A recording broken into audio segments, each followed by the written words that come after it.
Chapter 11.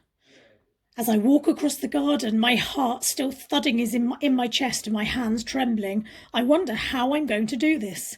I can hear Maisen's voice shrieking at Rose and bossing her around.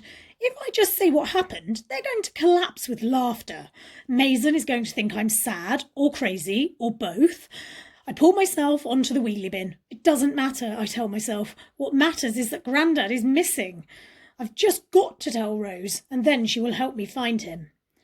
I look over the wall. Maisen is standing with her hands on her hips, watching Rose. She senses my presence, and her head swivels around like a velociraptor. She gives me a long, hard look, then turns back to Rose. "It's your brother," she says. Rose lands on her bum, then bounces back to her feet. "What do you want, Arthur?" I cling to the top of the wall. "I need to speak to you." "Go on then." "Not here." My eyes flick to Maisen.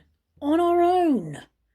Rose rolls her eyes. "Oh, just tell me, Arthur."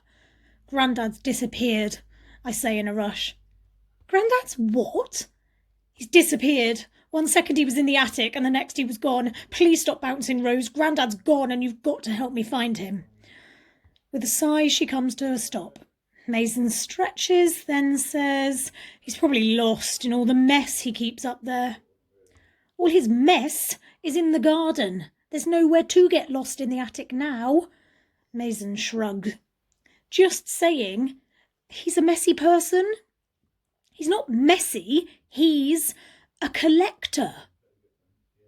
"He's messy, Arthur," snaps Rose, hands on her hips. "Now hurry up and tell me what happened."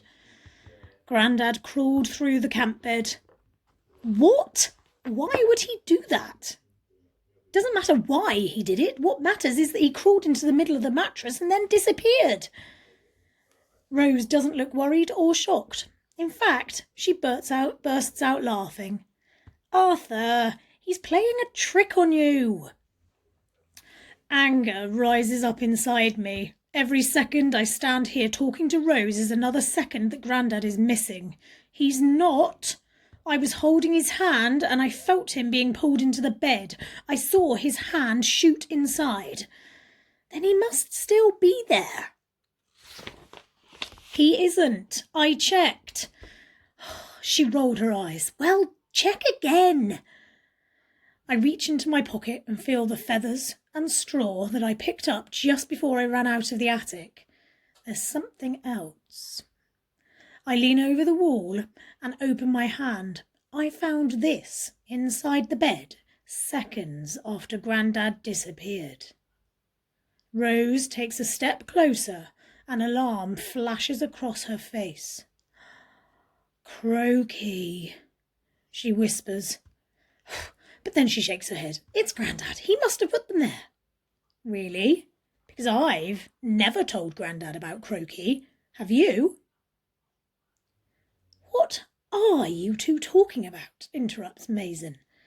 "It's nothing," says Rose. "Just Arthur trying to get me to play with him."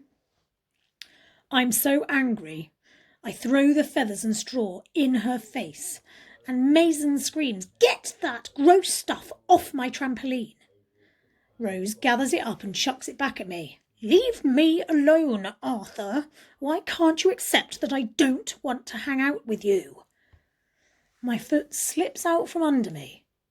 "Do you honestly think I've made this all up just so you'll spend time with me?" "Yes," she says, making Maisen laugh. "Well, guess what, Rose? I don't even like you much these days, and I'm only talking to you right now because Grandad has vanished and I think Croaky has got him." Now both of them are laughing. "Fine," I say, my cheeks burning. "If you won't help me, I will just have to find him on my own." I jump off the wheelie bin, slip on a rotten crab apple, scramble to my feet, then stride towards the back door. "When you get to Raw, say hi to Mitch," Rose shouts.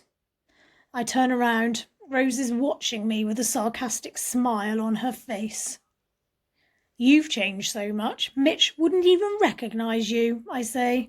Then I walk into the house and let the door slam shut behind me.